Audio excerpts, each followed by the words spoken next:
Hello and welcome to my March 13th video update.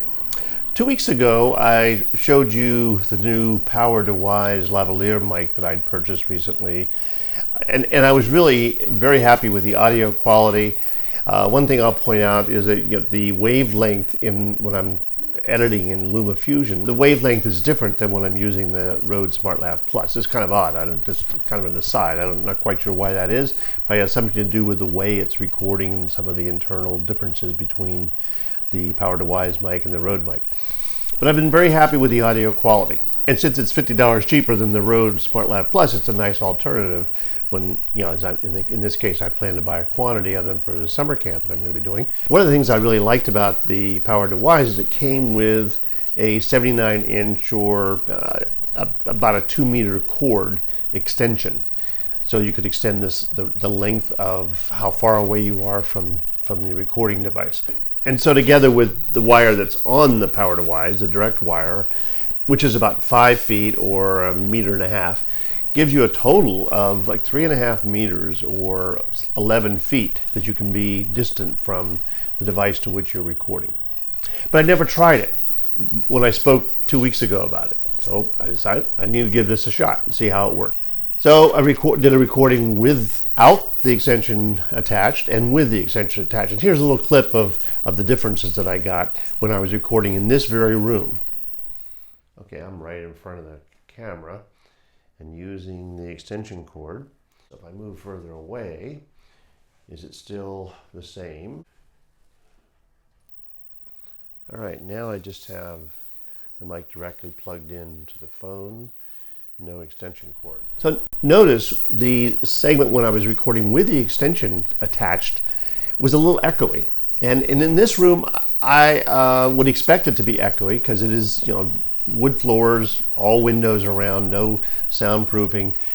But when I recorded without the extension, as you heard, there was no echo. There was no echoey sound. So it had nothing to do with the room as far as I can tell. It had to do somehow with the connection that was being made. Now, I'm not telling you this to put you off. I just want to be completely honest about my experience so far with this mic. It seems like a perfectly good mic.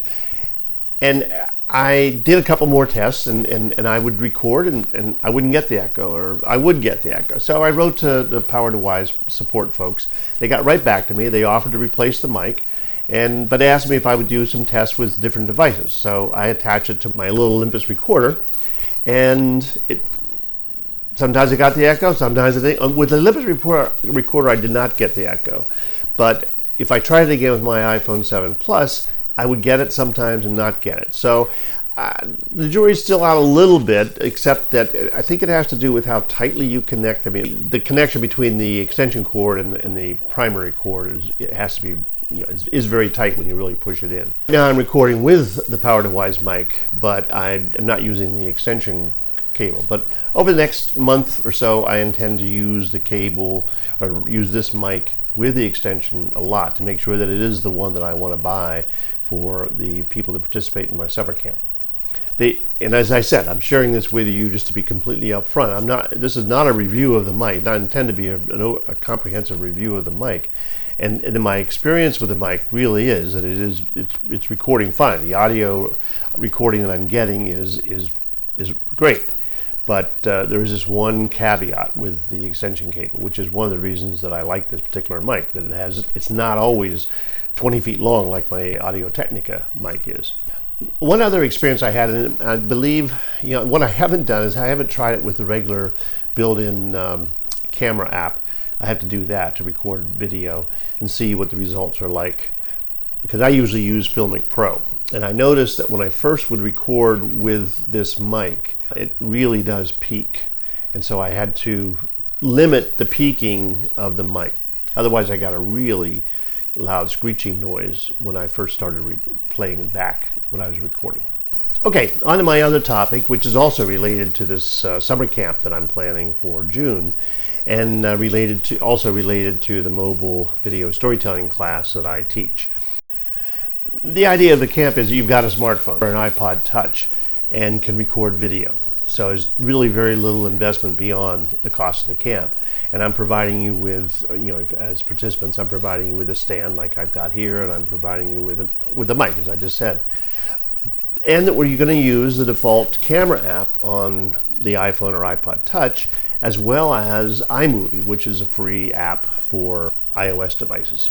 Using the default camera app is pretty straightforward. It's no big deal. It's very easy to use, very easy to record video.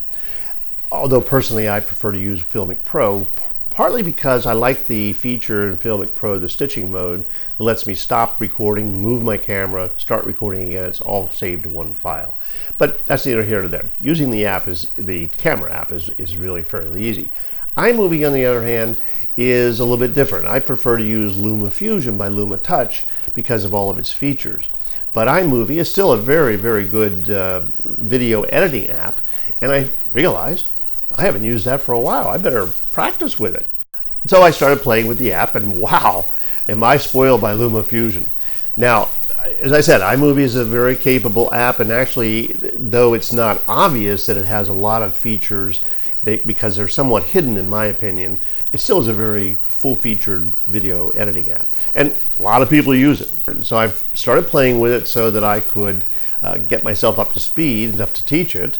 And I've been taking some short video clips and putting them together and following some of the tutorials that are on YouTube, and there are plenty of them.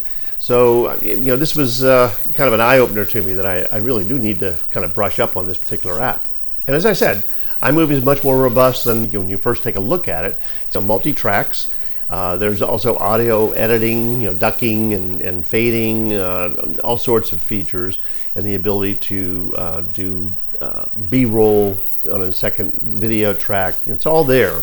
You just have to uncover it. And so that's one of the reasons I really need to practice with it. So for the next several weeks, I'm going to be using iMovie. I'll tell you a secret though. I'm going to do this in LumaFusion. Hey, thank you very much for checking in on this video update, and I'll look forward to seeing you next week. Goodbye.